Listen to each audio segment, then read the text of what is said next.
आज हम लोग नया चैप्टर जेनेटिक्स जो कि आप लोगों की ही सजेशन पे शुरू कर रहे हैं। कोई मुझे बता सकता है इन योर ओपिनियन जब आप वर्ड जेनेटिक्स सुनते हैं तो what comes in your head, the first thing that comes in your head? ऐसे ही रैंडम कुछ भी आप बोल सकते हो, whatever you think. Study of genes, inheritance. ठीक है, inheritance, study of genes and its character in new generation. Okay, और अलीशा आप क्या बोल रहे थे? सेम ही ओपिनियन है, विरासत। Okay, so as you said study of genes, which is very right. Genetics हमारे पास एक सब ब्रांच है बायोलॉजी की, ठीक है, जिसके अंदर आप जीन की स्टडी कर रहे हो साइंटिफिकली, ठीक है।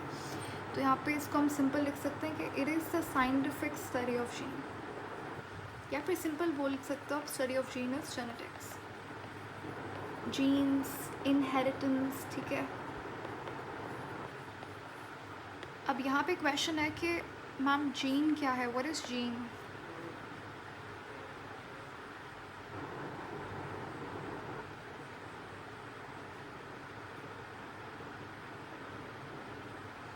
बताऊं? हाँ श्योर। डीएनए का ऐसा पार्ट जिसकी वजह से हमें इनहेरिटेंस मिलती है या इंफॉर्मेशन ट्रांसफर होती है एक जनरेशन से दूसरी जनरेशन। ठीक है, गुड, बिल्कुल सही है। देखो हमारे जब हम बात करते हैं डीएनए की, आपको पता है एक सेल के अंदर तकरीबन 2 मीटर लॉन्ग डीएनए होता है। मैं आपको ऐसे एक्स्ट्रा एक पॉइंट बता रही हूँ कि एक सेल में 2 मीटर लंबा डीएनए होता है, फिर वो कॉइलिंग की वजह से और सुपर कॉइलिंग की वजह से इतने छोटे से माइक्रोस्कोपिक स्ट्रक्चर के अंदर, जिसे सेल बोलते हैं, उसके अंदर आ रहा है। सेल में भी न्यूक्लियस के अंदर फिर डीएनए मिल रहा है। तो वो जब आप उसे अनवाइंड करोगे, उससे आप जब आप अनकॉइल करेंगे डीएनए को, तो आपके पास 2 मीटर लंबा डीएनए होता है। अब क्या ये 2 मीटर लंबा डीएनए पूरा फंक्शनल होता है? नहीं, डीएनए का बहुत छोटा सा पार्ट फंक्शनल होता है। बाकी डीएनए में नॉन फंक्शनल पार्ट भी होता है जिसका इनहेरिटेंस में कोई भी लेना देना नहीं होता। तो वो डीएनए के सेगमेंट्स जो कि कैरेक्टरिस्टिक्स को, फीचर्स को, आपके पास इंफॉर्मेशन को इन शॉर्ट ट्रांसफ़र करें एक जनरेशन टू दूसरी जनरेशन, या फिर प्रोजेनी तक लेकर जाए फ्रॉम पेरेंट्स, तो वो फंक्शनल डीएनए का सेगमेंट कहलाता है जीन, ठीक है। तो आप लिख सकते हैं कि जीन क्या है? जीन हमारे पास डीएनए का ही फंक्शनल हिस्सा है। ये इसे हम यूनिट ऑफ इनहेरिटेंस भी कहते हैं।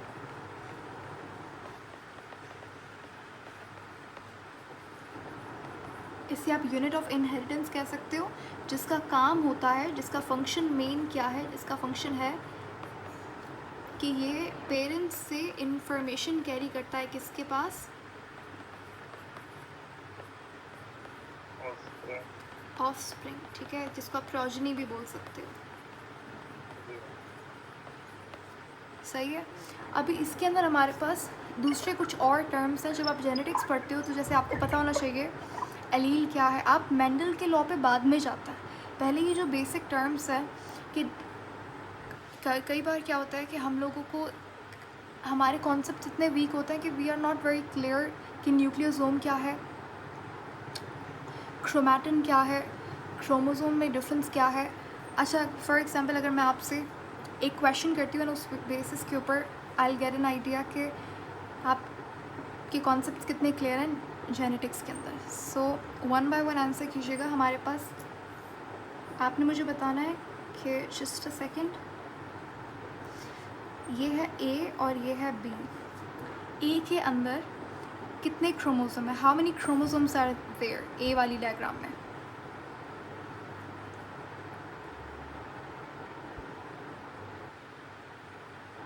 ये एक क्रोमोसोम है, 2 क्रोमोसोम साथ में जुड़े हुए हैं, या फिर क्या क्या लगता है? What do you think?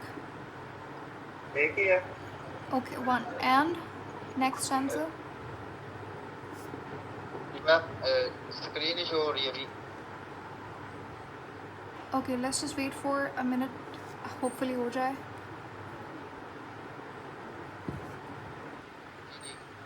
हो गई है। ओके तो हाँ, क्या पूछ रहे थे आप? ये हमारे पास दो डायग्राम मैंने यहाँ पे बनाई है, ए एंड बी। सो ए वाली के अंदर व्हाट डू यू थिंक यहाँ पर कितना क्रोमोसोम पड़ा हुआ है? 1 2 3 या फिर 2 chromosomes are combined together, what do you think?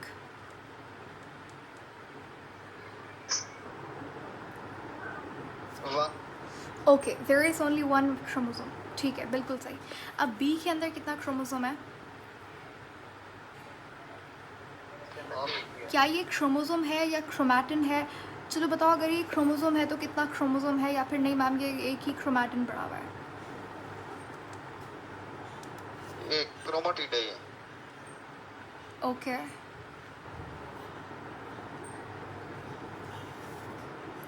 अच्छा, ये दो टर्म्स होती है ना, एक होता है क्रोमैटिन, ठीक है, एक होता है क्रोमैटिड। ये दोनों अलग है, ठीक है। इसको भी हम समझेंगे एक एक करके, जितनी भी टर्म्स हैं छोटी मोटी, will cover each and everything. हाँ, तो आपने कहा 1 और एक क्रोमोसोम है ये भी। ठीक है, 1 क्रोमोसोम। सो ए के अंदर ये एक क्रोमोसोम है और ये भी एक क्रोमोसोम है, ये वाला भी एक क्रोमोसोम है, ये वाला भी एक क्रोमोसोम है, ठीक है। कैसे? क्योंकि नंबर ऑफ क्रोमोसोम, जब भी आपको पूछा जाए कितना क्रोमोसोम है, तो आप हमेशा क्या करेंगे, ये जो यहाँ पे ये क्या है, ये सेंट्रोमेयर है। जितना सेंट्रोमेयर होगा उतना क्रोमोसोम होगा। यहाँ पे एक सेंट्रोमेयर है तो ये एक क्रोमोसोम हुआ पूरा, ठीक है। ये भी एक आपके पास सेंट्रोमेयर है तो ये पूरा एक क्रोमोसोम है, सही है। अब आप जब इस क्रोमोसोम को इस तरीके से डिवाइड कर दोगे तो ये आपके पास क्या है, ये आपके पास क्रोमैटिड बन गई, ये एक क्रोमैटिड है। फिर अगर इसके यहाँ पे एक सेंट्रोमेयर डेवलप हो जाता है तो ये हमारे पास अब क्रोमोसोम कहलाएगा, ये पूरा एक क्रोमोसोम होगा। फिर क्लियर हुई ये बात? मैं यहाँ पे लिख देती हूँ कि नंबर ऑफ क्रोमोसोम जो है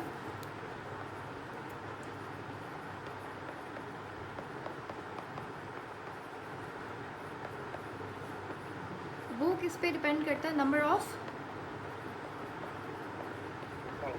सेंट्रोमियर्स। गुड,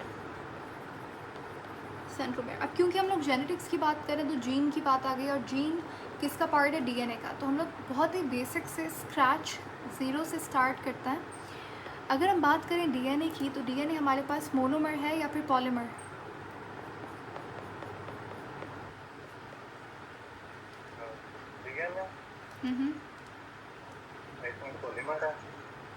कोर्स डीएनए क्या है? डीएनए एक पॉलीमर है। ये बायो मैक्रो मॉलिक्यूल हुआ या micro? Macro molecule, I think macro. ठीक है, मैक्रो मॉलिक्यूल। जितना भी पॉलीमर होगा वो मैक्रो मॉलिक्यूल है, जितना भी मोनोमर है वो माइक्रो मॉलिक्यूल है। ये आप बायो मॉलिक्यूल में पढ़ते हैं। जैसे अगर मैं बात करूँ प्रोटीन है तो प्रोटीन पॉलीमर है। प्रोटीन का मोनोमर क्या है?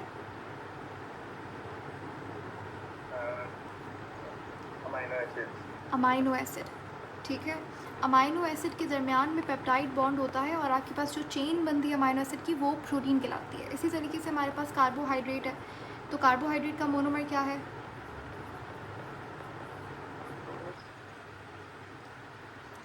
कार्बोहाइड्रेट का ग्लूकोज तो एक एग्जाम्पल है, ठीक है, ग्लूकोज तो एक शुगर का नाम है। हाँ, ग्लूकोज एक मोनोमर ज़रूर है, लिपिड। नहीं, लिपिड तो अलग से, लिपिड तो चीज़ ही अलग है। लिपिड तो फैट है, मोनोसेक्राइड नहीं होगा इसका। मोनोसेक्राइड क्या होता है? मोनोमर होता है। और फिर जब मोनोसेक्राइड्स कंबाइन होता है, छोटी सी चेन बनाते हैं, तो वो ओलिगोसेक्राइड बनेगा। फिर जब उसकी लंबी चेन होगी तो वो क्या कहलाएगी? पॉलीसेक्राइड। जैसे सेल्यूलोज एक पॉलीसेक्राइड है, उसका मोनोमर क्या है? उसका मोनोमर ग्लूकोज है, ठीक है। स्टार्च एक पॉलीसेक्राइड है, उसका मोनोमर ग्लूकोज है। इसी तरीके से हमारी बॉडी के अंदर क्या होता है? Stored form of glucose in human is glycogen. Glycogen का मोनोमर क्या है? ग्लूकोज, ठीक है। अभी लिपिड हमारे पास अलग से एक मेजर, देखो हमारी बॉडी के अंदर 4 मेजर बायो मैक्रो मॉलिक्यूल्स हैं। एक आपका न्यूक्लिक एसिड जिसके अंदर डीएनए आरएनए आता है, फिर प्रोटीन, कार्बोहाइड्रेट्स एंड लिपिड, ठीक है। लिपिड और फैटी एसिड्स, ठीक है। इसका मोनोमर क्या है लिपिड का? fatty acids और glycerides, triglycerides. एग्जैक्टली अब इसके अंदर थोड़ी सी आपने चीज़ों को इधर उधर कर दिया। ट्राइग्लिसराइड एक अलग से टर्म है। आई थिंक आप ग्लिसरॉल कहना चाह रहे थे, बट खैर ठीक है। यहाँ पे एक छोटी सी कन्फ्यूजन आपको पता है, लिपिड जो है ना वो पॉलीमर नहीं है। हाँ, लिपिड बना हुआ स्मॉलर कंपोनेंट से ज़रूर है, लेकिन पॉलीमर क्या होता है, एक लंबी सी चेन जो कि छोटे छोटे छोटे छोटे मोनोमर से मिलकर बनी हुई हो। लेकिन लिपिड के अंदर ये पॉलीमराइजेशन की सलाहियत नहीं होती, ठीक है। आप अगर स्टेन करोगे ना तो लिपिड आपको यहाँ पे फिल्ट्रेट के अंदर मिलेगा, क्योंकि वो उसकी इतनी लंबी चेन होती ही नहीं है। लेकिन लिपिड का मोनोमर ज़रूर है। ये बात समझ आई है। Lipid is not a polymer, pure polymer नहीं है, लेकिन है बायोमैक्रोमोलिक्यूल, क्योंकि इसका फिर फर्दर कंपोनेंट है। और इसका ये किससे बना हुआ होता है, ये बना हुआ होता है ग्लिसरॉल से और फैटी एसिड से। केमिस्ट्री के अंदर आपको पता है एक फंक्शनल ग्रुप होता है कार्बोक्सिलिक एसिड, COOH। तो वो फैटी एसिड असल में यही एक ऑर्गेनिक एसिड है। और ग्लिसरॉल ओल आ रहा है लास्ट में, तो ये क्या हुई एक एग्जैक्टली गुड, ये एक अल्कोहल है। कितने कार्बन की, 3 कार्बन की अल्कोहल होती है ग्लिसरॉल, ठीक हो गया। जब ये दोनों कंबाइन होते हैं ना तो इनके बीच में बॉन्ड बनता है ईस्टर बॉन्ड। कौन सा बॉन्ड, ईस्टर बॉन्ड। इनकी फॉर्मेशन को एस्टराइजेशन बोलते हैं, ठीक है। एस्टराइजेशन के रिजल्ट के अंदर आपके पास जो प्रोडक्ट बनेगा वो कहलाएगा ग्लिसराइड, ठीक है। ये मैं आपको बायोमोलिक्यूल में पढ़ाऊंगी। फिर ग्लिसराइड मोनोग्लिसराइड होता है, डाइग्लिसराइड और ट्राइग्लिसराइड होता है, डिपेंडिंग ऑन आप कितना फैटी एसिड लगाए। अगर एक फैटी एसिड है ग्लिसरॉल के साथ तो मोनोग्लिसराइड, 2 फैटी एसिड है तो डाइग्लिसराइड, 3 है तो ट्राइग्लिसराइड, ठीक है। तो ग्लिसराइड क्या है, ग्लिसराइड लिपिड है, सही हो गया। अच्छा, प्रोटीन में कौन सा बॉन्ड होता है, पेप्टाइड बॉन्ड। कार्बोहाइड्रेट में कौन सा बॉन्ड होता है, ग्लाइकोसिलिक बॉन्ड। अभी this I know very well this was in our topic, ये हमारा टॉपिक नहीं है। बायोमोलिक्यूल बिल्कुल भी नहीं हमारा टॉपिक। हमारा टॉपिक जेनेटिक्स है, जहाँ पे ये भी चीज़ जो है ना कि DNA पॉलीमर है, उसका मोनोमर, न्यूक्लियोटाइड वगैरह, ये सब कुछ भी आप बायोमोलिक्यूल में पढ़ते हैं। इट्स जस्ट कि जब तक आपको DNA नहीं क्लियर, आपको क्रोमैटिन, क्रोमोसोम, सिस्टर क्रोमैटिड, हेटेरोक्रोमोसोम्स, अपना होमोलोगस क्रोमोसोम्स, अनटिल अनलेस आपको बेसिक्स नहीं क्लियर, आपका फाउंडेशन स्ट्रॉन्ग नहीं, तो आप जेनेटिक्स नहीं सीख सकते।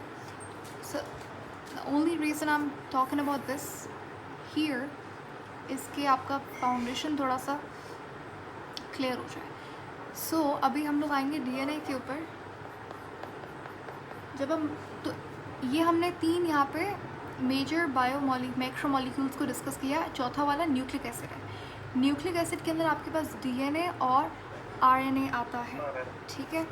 DNA का फुल फॉर्म है डीऑक्सीराइबोन्यूक्लिक एसिड।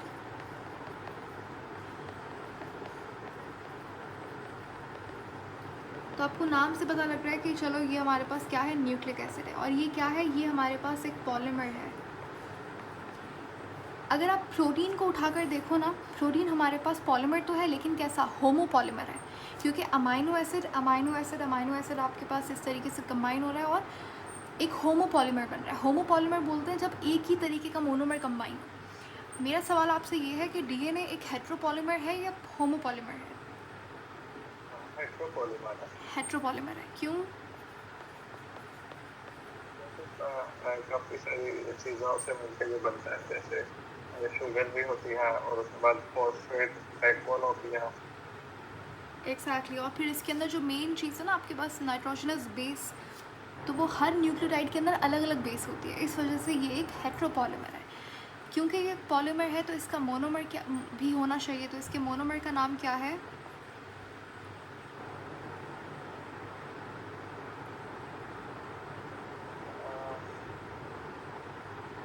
तीन चीज़ों से मिलकर बना होता है, नाइट्रोजनस बेसिस, फॉस्फेट।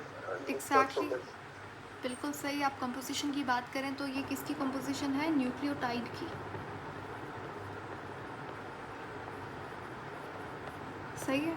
तो न्यूक्लियोटाइड्स जब आपस में इस तरीके से मिलेंगे और जो चेन होगी वो डीएनए न्यूक्लिक एसिड कहलाएगी। अब न्यूक्लियोटाइड जैसे आपने कहा कि ये 3 चीज़ों से मिलकर बना हुआ है, ठीक है। बीच में क्या होता है, बीच में हमारे पास मैं दोबारा से ज्वाइन करता हूँ। मैं दोबारा से ज्वाइन कर रहा हूँ, ये मसला आ रहा है। ओके श्योर, लीव करके फिर ज्वाइन करता हूँ। ओके। मैं मुझे जब तक मैं आपको बता देता हूँ कि मुझे इस चैप्टर में ज़्यादा डिस्टर्बिंग चीज़ें क्या हैं। Okay just a second. तो बीच में क्या होता है, आपके पास एक शुगर होती है। कौन सी शुगर होगी यहाँ पे, 5 carbon 6 carbon? I think 5 carbon है। गुड, 5 कार्बन वाली। हाँ एग्जैक्टली, राइबोस यहाँ पे नाम में भी आ रहा है। तो राइबो जो है वो हम लोग राइबोस शुगर के लिए यूज़ करते हैं, ठीक है। तो यहाँ पे राइबोस शुगर है, लेकिन राइबोस शुगर भी कैसी, डीऑक्सी राइबोस। डीऑक्सी का मतलब क्या है, डी यानी कि एब्सेंस, ऑक्सी ऑक्सीजन की एब्सेंस, ठीक है। आरएनए और डीएनए दोनों में बहुत सारे डिफरेंसेस होते हैं। उनमें से एक डिफरेंस ये है कि डीएनए के अंदर डीऑक्सी राइबोस होती है, आरएनए के अंदर हमारे पास राइबोस शुगर होती है, ठीक है। और आपको पता है कि हमारे पास कौन से वाले कार्बन पे अगर आपसे पूछा जाए, वैसे तो नहीं मेट के अंदर ये इतना डिटेल में तो नहीं होगा, लेकिन मैं बता दूं कि दूसरे वाले कार्बन पे ऑक्सीजन एब्सेंट होता है डीऑक्सी राइबोस के अंदर। 5 कार्बन है ना, तो जो सेकंड कार्बन है उसके ऊपर ऑक्सीजन नहीं होगी, ठीक है। अगर आपको लिखना है कहीं भी तो आप लिख सकते हो, otherwise it was an extra point, ठीक है। अभी हमारे पास बीच में राइबोस शुगर आ गई। इसके यहाँ पे यानी कि आपके पास राइट पे क्या चीज़ होगी, फॉस्फेट या फिर नाइट्रोजनस बेस? नाइट्रोजनस बेस होगी। यहाँ पे नाइट्रोजनस बेस होगी। मैं आपको बता दूँ कि ये हमारे पास ऑक्सीजन होता है, ये फर्स्ट कार्बन है, ये सेकंड कार्बन है, ये थर्ड कार्बन, ये फोर्थ कार्बन और यहाँ पे 5th कार्बन होता है, ठीक है। तो यहाँ पे आपने कहा कि नाइट्रोजनस बेस, बिल्कुल ठीक। कौन से कार्बन पे होगी नाइट्रोजनस बेस, फर्स्ट कार्बन पे।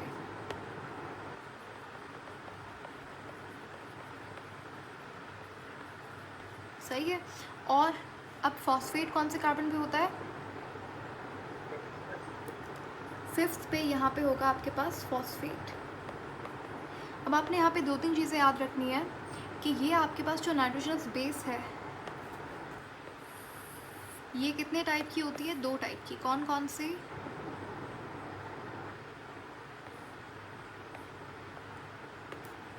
सिंगल रिंग और डबल रिंग। हाँ एग्जैक्टली। तो एक के अंदर 2 रिंग होती है, एक के अंदर 1, ठीक है। तो प्यूरिन के अंदर 2 नाइट्रोजनस रिंग होती है और पैरामिडीन के अंदर 1, ठीक है। प्यूरिन के अंदर हमारे पास आएगा एलेनिन और मैम एक मिनट, अब वो कैसे पूछेगा कि वो क्लास में है? जी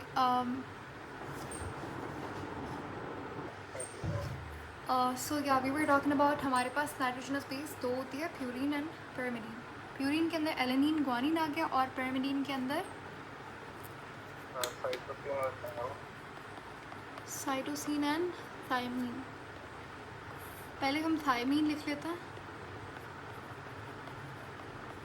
बाद में साइटोसिन। एडेनिन नहीं है? कौन सा? एडेनिन है क्या? Adenine,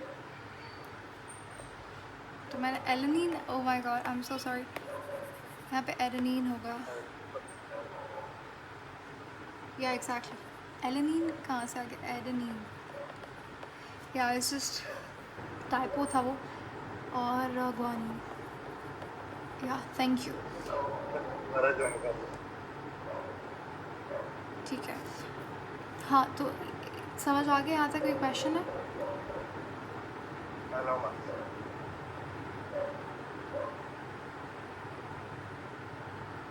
clear, okay. सो हमारे पास कौन सा लॉ है जिसने हमें बताया कि कौन किसकी पेयरिंग किसके साथ होगी, charges law.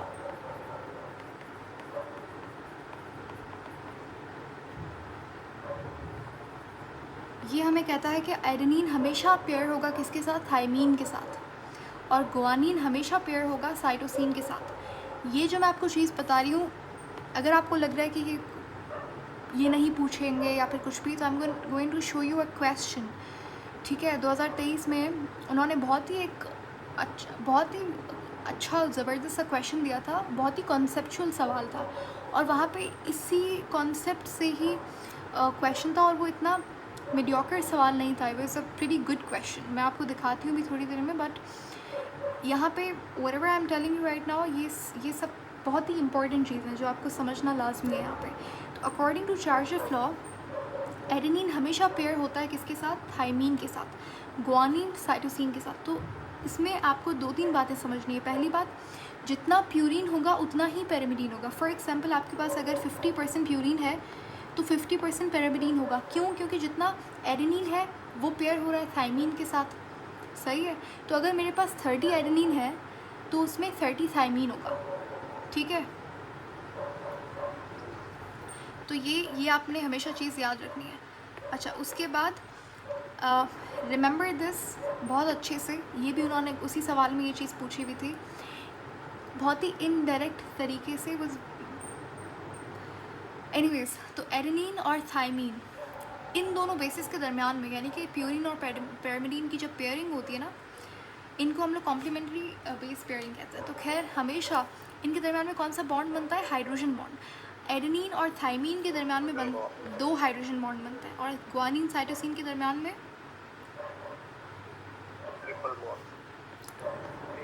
Triple hydrogen bond बनता है, ठीक है। और ट्रिपल बॉन्ड, ये कोवलेंट बॉन्ड नहीं है, हाइड्रोजन बॉन्ड है। तो 3 हाइड्रोजन बॉन्ड बनते हैं यहाँ पे और 2 वहाँ पे बनता है, ठीक है। तो ये हो गया नाइट्रोजनस बेस। उसके बाद फॉस्फेट की अगर आप बात करें तो डीएनए नेगेटिव है या पॉजिटिव पार्टिकल है?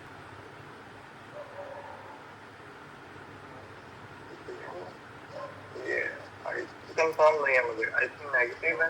एग्जैक्टली, तो DNA is a negative charge particle, और ये जो नेगेटिव चार्ज है ये फॉस्फेट की वजह से आ रहा है। इसके अलावा डीएनए एसिडिक है या बेसिक? तो एसिडिक है, और ये भी हमारे पास एसिडिक प्रॉपर्टी किसकी वजह से आ रही है? ये जो फॉस्फोरिक एसिड से फॉस्फेट निकला उसकी वजह से, ठीक है। तो एसिडिक और नेगेटिव ये प्रॉपर्टीज़ आपके पास फॉस्फेट ग्रुप से आ रही है। अच्छा, इसके बाद हमारे पास जो ये शुगर है और ये जो फॉस्फेट है, ये हमारे पास बेस बैकबोन कहलाती है डीएनए की, ठीक है। अब होता क्या है कि मैंने आपसे कहा कि डीएनए 2 मीटर लंबा मॉलिक्यूल है, तो वो किस तरीके से एक छोटे से सेल में आ रहा है। खैर, उस पे जाने से पहले हम लोग ये देखते हैं कि इनके दरम्यान में बॉन्ड कौन सा होता है।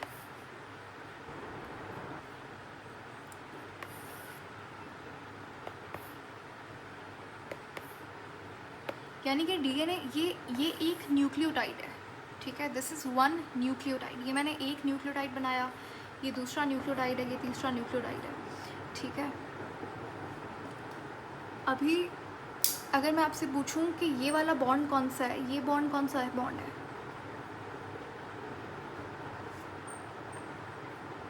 आई थिंक ग्लाइकोसिडिक बॉन्ड होगा। एग्जैक्टली। और ये वाला?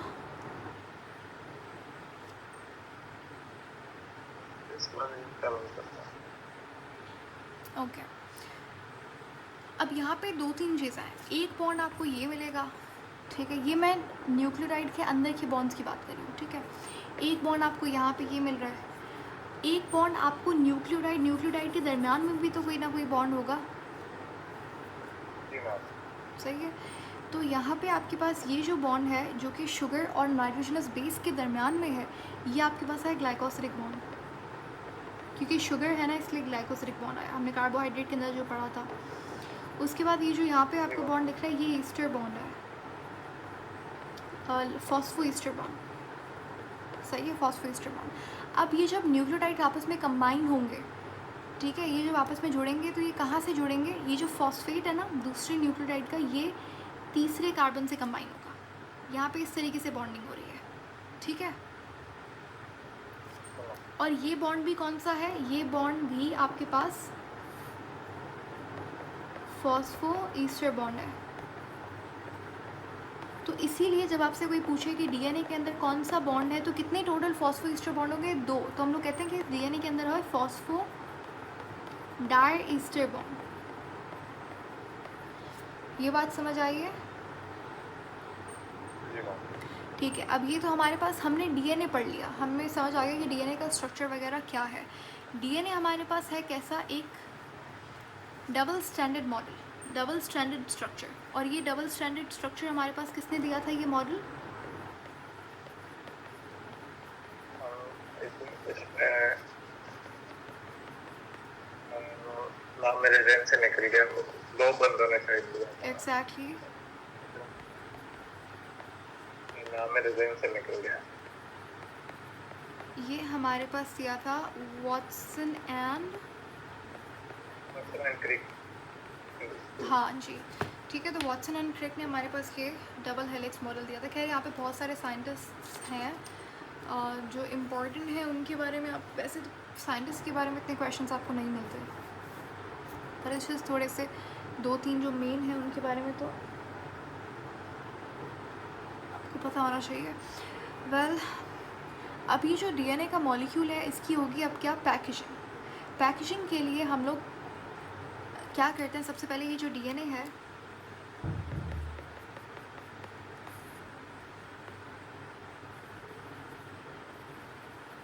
ये हमारे पास ये एक डबल हेलिक्स स्ट्रक्चर बन रहा है, ठीक है। अब ये जो डीएनए है इसके साथ यहाँ पे कौन सा प्रोटीन कंबाइन होता है,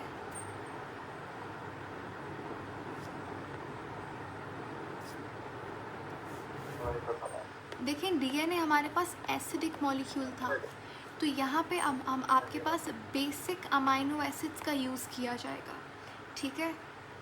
हिस्टामीन, लाइसीन, अर्जिनिन, ये बेसिक अमाइनो एसिड्स हैं, ठीक है।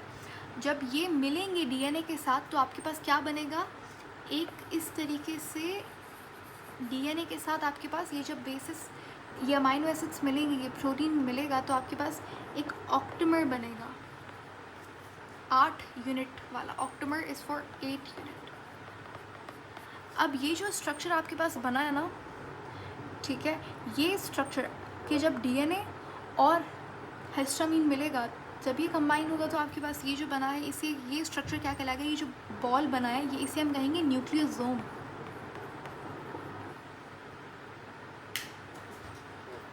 सही है। तो न्यूक्लियोसोम क्या है, न्यूक्लियोसोम डीएनए और बेसिक अमाइनो एसिड जब आपके पास मिलता है तो न्यूक्लियोसोम बनता है, सही है। अब ये जो न्यूक्लियोसोम हमारे पास बना है, ये न्यूक्लियोसोम है, ये यहाँ पे न्यूक्लियोसोम आ गया, ये न्यूक्लियोसोम आपस में क्या करता है, इस तरीके से यहाँ पे नॉन क्रोमोसोमल डीएनए, यहाँ पे थोड़ा सा डीएनए का पार्ट आके अटैच होके एक चेन बनाता है, ठीक है। तो ये आप समझ लीजिए जैसे एक मोतियों की माला होती है, इसे हम लोग beads on a string structure भी कहता है, ठीक है। ये बीच में किससे जुड़ रहा है, नॉन क्रोमोसोमल डीएनए से। ये हमारे पास एक्स्ट्रा डीएनए होता है, उससे ये न्यूक्लियोसोम्स आपस में, बहुत सारे न्यूक्लियोसोम्स बने, ये आपस में जुड़ना शुरू हो गए। ये सब कुछ हम लोग इतनी मेहनत क्यों कर रहे हैं, क्योंकि डीएनए को पैकेज करना है, हमने डीएनए को कॉइल करना है ताकि इतना बड़ा स्ट्रक्चर एक सेल के अंदर आ सके। क्योंकि बहुत, आप खुद सोचें, पूरा ह्यूमन बॉडी का इन्फॉर्मेशन छोटे से न्यूक्लियस में होता है और उसको होल्ड करके कौन रख रहा है, DNA. It's a very long structure, तो उसकी कॉइलिंग, फिर सुपर कॉइलिंग, उसका प्रोटेक्शन वगैरह, पैकेजिंग बहुत इंपॉर्टेंट है। अब ये जो न्यूक्लियोसोम्स है, नॉन क्रोमोसोमल डीएनए इस तरीके से एक चेन स्ट्रक्चर बनाएगा, ये समझ लें जैसे beads on a string structure होता है ना, वैसा सा है। ये जो आपके पास चेन बनी है, इस चेन को आप क्या बोलेंगे,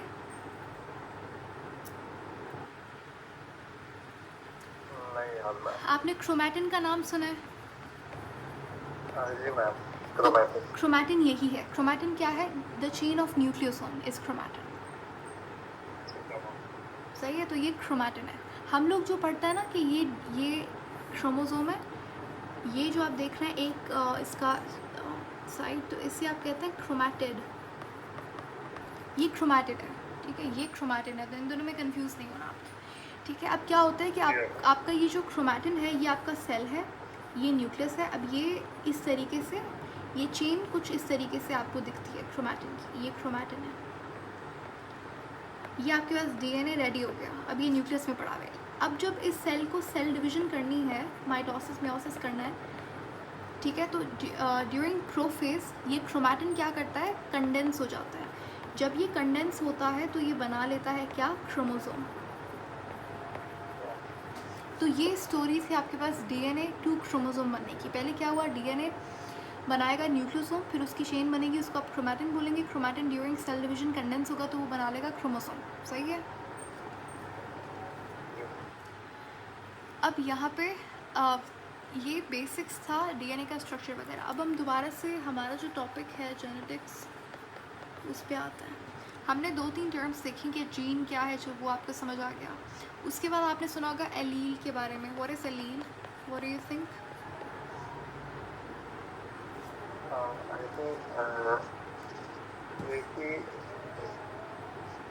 आई थिंक होमोलॉगस क्रोमोसोम पे तो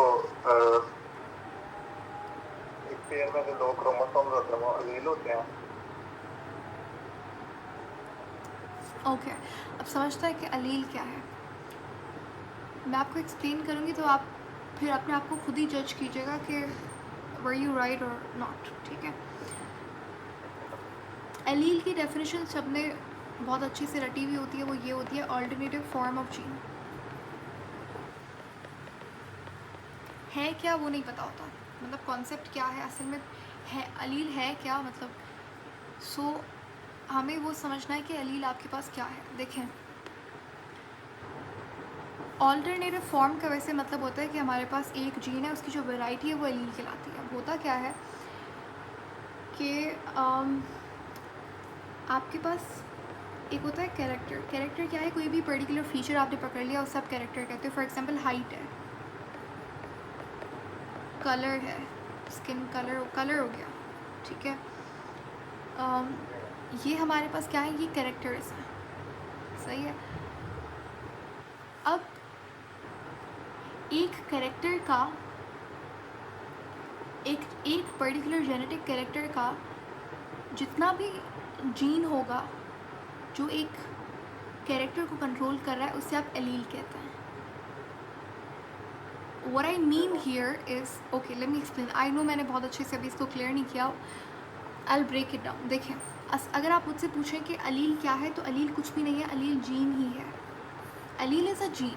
अलील क्या है, अलील जीन ही है। देखें, जब आप बात करते हैं हाइट को, एक एग्जांपल से समझते हैं। अब हमारे पास एक कैरेक्टर है हाइट, या फिर आप कलर ले लो। एक इंसान के अंदर एक कैरेक्टर की, एक ह्यूमन के अंदर अगर हम बात करें, एक ह्यूमन की, एक इंसान के अंदर एक कैरेक्टर के लिए 2 जीन प्रेजेंट होता है। ठीक है, मतलब नाम समझ नहीं आ रहा। देखें, एक फादर साइड से आ रहा होता है, एक मदर साइड से आ रहा होता है। यानी कि इस बंदे में फॉर एग्जांपल इसका नाम एक्स है। एक्स के पास यहाँ पे फॉर एग्जांपल यहाँ पे एक ब्लैक जीन था, ठीक है, कलर का, और एक था आपके पास फॉर एग्जांपल ब्राउन था। ठीक है, इस कलर की बहुत वैरायटी होती है। पर्टिकुलरली आप फॉर एग्जांपल आई कलर की बात करें तो एक ब्लैक है, एक ब्राउन है।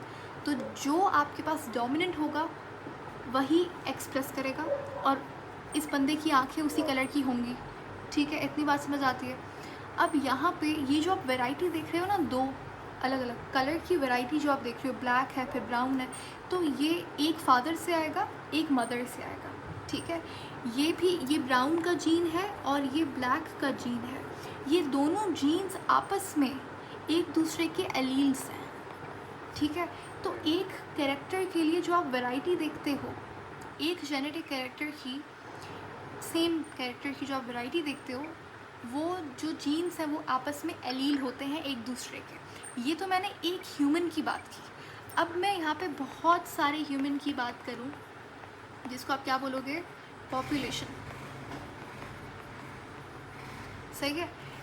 ह्यूमन पॉपुलेशन के अंदर कलर का कितना वैरायटी है, ब्लैक, ब्राउन, सिर्फ ये दोनों तो नहीं है ना। आई कलर में अगर आप देख लो, grey, blue, black, brown, so on and so forth. ठीक है, मैं उतने सारे नाम यहाँ पे लिख नहीं सकती, लेकिन आपको आइडिया हो गया कि बहुत ज़्यादा वैरायटी है। तो ये जितने भी जीन्स होंगे, ठीक है, इस एक पर्टिकुलर कैरेक्टर के जो कि कलर है, कलर के जितने भी जीन्स होंगे, मैं यहाँ पे जितने मुझे आ रहे हैं मैं वो लिख रही हूँ। ठीक है, ये मैं आई कलर की बात कर रही हूँ यहाँ पे, ब्राउन, ब्लैक, ग्रे, ब्लू, और इसके अंदर भी फर्दर वैरायटी, ठीक है, ग्रीन, व्हाट्सएवर, ठीक है। ये भी जीन है, इसका भी जीन होगा, ग्रे का जीन होगा, इस सब का जीन होगा, तो ये आपस में क्या होंगे, एक दूसरे के एलील्स होंगे। सही है, ये बात समझ आई है। It's a very conceptual point, ठीक है। इस चीज़ को बहुत कम लोगों को पता होता है कि एलील असल में क्या है। एलील अलग से कोई चीज़ नहीं है, एलील जीन ही है। जीन का जो आप वैरायटी देख रहे हो एक दूसरे के लिए, वो एलील का हमने नाम दे दिया, ठीक है। कि अगर मैं बात करूं कि हाइट है, जैसे हाइट का एग्जांपल लेते हैं, तो हाइट हमारे पास एक टॉल है और एक डॉर्फ है, जिसको आप स्मॉल टी से डिनोट करते हो। तो ये दोनों आपस में एलील्स, इसको मैं बोलूँगी ये एलील है और ये भी एलील है। ये डोमिनेंट एलील है, ठीक है, ये रिसेसिव एलील है, तो ये वाला एक्सप्रेस करेगा। सही है, तो यहाँ पे ये भी जीन है, ये भी जीन है, लेकिन मैं एलील क्यों बोल रही हूँ, क्योंकि ये दोनों एक ही कैरेक्टर है। एक ही कैरेक्टर के लिए जो जीन्स होंगे वो आपस में एलील्स कहलाएंगे। तो बस नाम दे दिया और अलग से कुछ भी नहीं है। Okay, is that clear?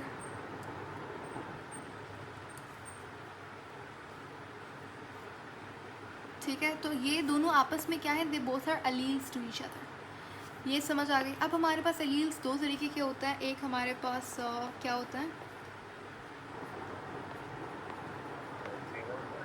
Homozygous alleles, और दूसरा हेटेरोजाइगस एलील्स, ठीक है। एलील्स फिर उसके अलावा हमारे पास देखो, एक होता है डोमिनेंट, एक होता है रिसेसिव। जो एक्सप्रेस करेगा, जो पावरफुल होगा, जो बॉस होगा, वो डोमिनेंट है। बॉस क्या है, डोमिनेंट। रिसेसिव क्या है, बेचारा उसका असिस्टेंट है, या फिर आप बोल सकते हो उसका एम्प्लॉय है, ठीक है। तो डोमिनेंट वाला पावरफुल होता है, वो कहता है कि भाई मैं एक्सप्रेस करूँगा, तुम चुप बैठो। तो वैसे ही सेम सीन होता है डोमिनेंट और रिसेसिव के साथ। अब हमारे पास जो भी डोमिनेंट होगा वो एक्सप्रेस करेगा। आपको फिनोटाइप के अंदर डोमिनेंट मिलेगा, लेकिन जीनोटाइप में दोनों पड़ा हुआ है, डोमिनेंट भी है और रिसेसिव भी है। अभी मैंने दो टर्म्स यहाँ पे यूज़ की, एक जीनोटाइप और एक फिनोटाइप। क्या होता है,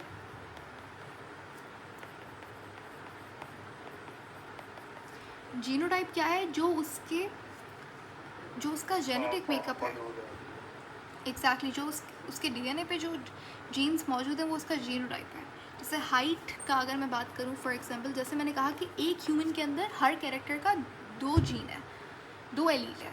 सही है, एक फादर से आ रहा है, एक मदर से आ रहा है। पॉपुलेशन में तो बहुत वैरायटी है, लेकिन एक ह्यूमन में दो होगा। अब जैसे for example, if you are tall, तो आपके पास पॉसिबिलिटी है कि आप कैपिटल टी भी हो सकते हो, या फिर आप कैपिटल डी स्मॉल डी भी हो सकते हो। ये आपका जीनोटाइप है। मुझे नहीं पता कि आपके पास ये है या ये है, उसका फिर जानने का तरीका अलग है, वो उसमें हमें नहीं जाना। लेकिन पॉसिबिलिटी है कि आपके पास ये भी हो सकता है, ये भी हो सकता है। ये जब दोनों सेम हो तो ये आप इसे बोलोगे होमोजाइगस, और जब एक रिसेसिव हो, एक डोमिनेंट हो, तो ये हेटेरोजाइगस कहलाएगा, ठीक है। सही है, तो ये जीनोटाइप है। अब फिनोटाइप क्या होगा, इन दोनों के केस में फिनोटाइप क्या होगा कि वो दिखने में कैसा है, तो वो टॉल है, तो वो उसका फिनोटाइप है। सही है। हाँ, अब फॉर एग्जांपल कोई जो है डॉर्फ है, जो बंदा डॉर्फ है, जिसकी शॉर्ट हाइटेड है, उसके पास एक ही पॉसिबिलिटी है, वो क्या है, स्मॉल टी। क्योंकि स्मॉल टी हमेशा तभी एक्सप्रेस करता है जब वो दोनों उसके पास जीन्स कैसे हों, डॉर्फ के हों। ये बात समझ आई है, ठीक है। तो ये डोमिनेंट कंडीशन, ये होमोजाइगस है, ये हेटेरोजाइगस है। अच्छा, अगर मैं आपसे पूछूं दोबारा से कि रिसेसिव कब एक्सप्रेस करता है, जब डोमिनेंट नहीं होगा तब एक्सप्रेस करेगा। नहीं, ऐसा आप ये नहीं कह सकते। आप बोलेंगे कि क्योंकि देखें यहाँ पे डोमिनेंट तो चलो हमने नाम दे दिया। डोमिनेंट कौन होता है, डोमिनेंट वो होता है जो एक्सप्रेस करे। इस कंडीशन में ये वाला क्या कर रहा है, एक्सप्रेस कर रहा है, तो इस केस में तो यही बॉस हुआ ना अपना। तो आप बोल सकते हैं कि जब दोनों रिसेसिव हो, एग्जैक्टली दोनों क्या हो, रिसेसिव हो। इंस्टेड ऑफ सेइंग कि डोमिनेंट ना हो, आप ये क्या कहोगे कि दोनों जब आपके पास हो, आप ये बोलोगे जब दोनों होमोजाइगस रिसेसिव हो। होमोजाइगस दो होता है, होमोजाइगस डोमिनेंट भी हो सकता है और होमोजाइगस, भी हो सकता है। तो जब होमोजाइगस रिसेसिव होगा तभी डॉर्फ होगा, ठीक है। वरना इस कंडीशन में भी क्या फिनोटाइप बनेगा, टॉल। इस कंडीशन में फिनोटाइप क्या बनेगा, टॉल। इसमें क्या बनेगा, डॉर्फ। सही है। तो ये होमोजाइगस एलील्स का सीन होता है कि जब आपके पास सेम जीन आपको पेरेंट्स से मिलें किसी भी एक पर्टिकुलर जेनेटिक कैरेक्टर के लिए, तो वो होमोजाइगस है। कि मदर से भी आपके पास टॉल का आ रहा है, फादर से भी टॉल का आ रहा है, या फिर फादर से भी डॉर्फ का आ रहा है, मदर से भी डॉर्फ का आ रहा है, तो ये होमोजाइगस है। हेट्रोजाइगस कब होता है, जब आपके पास डिफरेंट जीन आपको इनहेरिट हो पेरेंट्स से, कि एक मदर से इसका आ रहा है कैपिटल और फादर से डॉर्फ का आ रहा है, ठीक है। अब इस केस के अंदर कोई भी एक्सप्रेस हो सकता है, कोई भी क्या डोमिनेंट एक्सप्रेस होगा।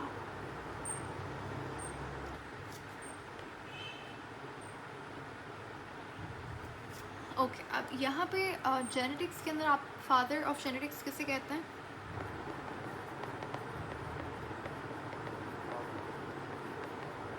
मेंडल को। मेंडल, ठीक है। Gregor John Mendel, he was a genius, क्योंकि बायो इनका सब्जेक्ट नहीं था, लेकिन फिर भी इन्होंने इतने सॉलिड लॉस दिए जेनेटिक्स के। एक तो बायो में बहुत कम लॉस हैं क्योंकि लिविंग ऑर्गेनिजम्स का सब्जेक्ट है, लिविंग ऑर्गेनिजम्स वक्त के साथ साथ इवॉल्व होते हैं, तो उनके आप ऊपर कोई लॉ आप नहीं इम्प्लीमेंट कर सकते, ठीक है, क्योंकि लॉ एक बहुत ही यूनिवर्सल चीज़ है और ऑर्गेनिजम्स हमेशा हर वक्त क्या कर रहे हैं, इवॉल्व कर रहे हैं। तो बायो में वैसे भी बहुत कम लॉस हैं, लेकिन जितने हैं तो तीन लॉस एक इंसान ने दे दिए, मेंडल ने। एंड ही वॉजन सम बायोलॉजिस्ट या फिर ऐसा कुछ नहीं था, ही वॉज अ मैथमेटिशियन। सही है। ये ऑस्ट्रिया के रहने वाले थे, ही वॉज अ मंक, एंड वहाँ पे इनकी बैकयार्ड में इन्होंने एक्सपेरिमेंट्स किए थे, किसके ऊपर,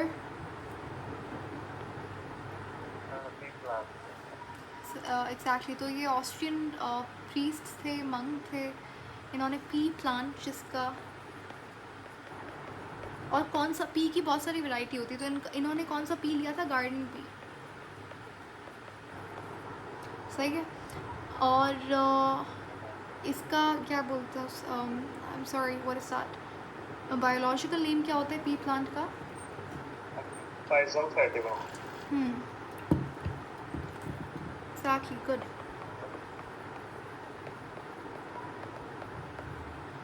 तो इस पे इन्होंने एक्सपेरिमेंट किया था, ठीक है। इन्होंने पी प्लांट ही क्यों चूज़, अच्छा इन्होंने कितने कैरेक्टर्स पे काम किया था, 7 कैरेक्टर्स पे काम किया था। ये पॉइंट्स आपको याद नहीं रखने, जस्ट इन्फॉर्मेशन के लिए मैं यहाँ पे लिख रही हूँ, ठीक है। बेसिक कुछ ध्यान में रखिएगा, बाकी इट्स नॉट इम्पॉर्टेंट।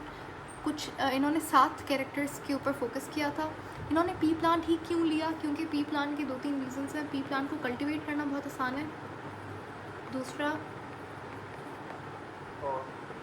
साइकिल था, जी साइकिल इनका सोर्स था। आई एम सॉरी, मैंने कम ड्यूरेशन में शॉर्ट रिप्रोडक्टिव साइकिल था, कम ड्यूरेशन में हाँ फर्टिलाइज हो जाता एग्जैक्टली ऐसा ही है। तो जर्मिनेशन का टाइम पीरियड बहुत कम था, एक और ऊपर से सेल्फ क्रॉस दोनों इसके अंदर पॉलिनेशन हो सकती थी। इसका फ्लावर बहुत लार्ज होता था तो उसको ऑब्जर्व करना आसान था। इसके अलावा इसके पास फर्टाइल हाइब्रिड्स बनते थे, तो बहुत बड़े सारे रीजंस थे। तो बहुत ही स्मार्टली इन्होंने पी प्लांट को लिया, ठीक है। और इसीलिए इन्होंने वैरायटी ऑफ एक्सपेरिमेंट्स किए इस प्लांट के ऊपर। मज़े की बात, he wasn't a biologist, he was a mathematician, which is amazing, मतलब वाओ। खैर, तो अब इन्होंने 3 लॉज हमारे पास दिए, एक एक हमें इनको डिस्कस करना है। सबसे पहला लॉ ऑफ डोमिनेंस, फिर सेग्रीगेशन वाला, और लास्ट वाला कौन सा है, लॉ ऑफ मैंने तो वही पढ़ा है। law of dominance, law of segregation, and then the third one is law of what is that third one? I am unable to remember that right now. हाँ एग्जैक्टली, इंडिपेंडेंट असॉर्टमेंट। तो ये 3 loss इन्होंने दिए थे और इनको हम कल डिस्कस करेंगे आई थिंक। यहाँ पे आपके पास किस, बट मैं भी यहाँ पे आपको एक क्वेश्चन शेयर करूँगी जो कि आई मेंशन के आपको यहाँ से, it's a very conceptual question, उसको आप खुद ट्राई कर सकते हैं, ठीक है। पास्ट पेपर का सवाल है इस टॉपिक से। एक ये बात, दूसरा हमारे पास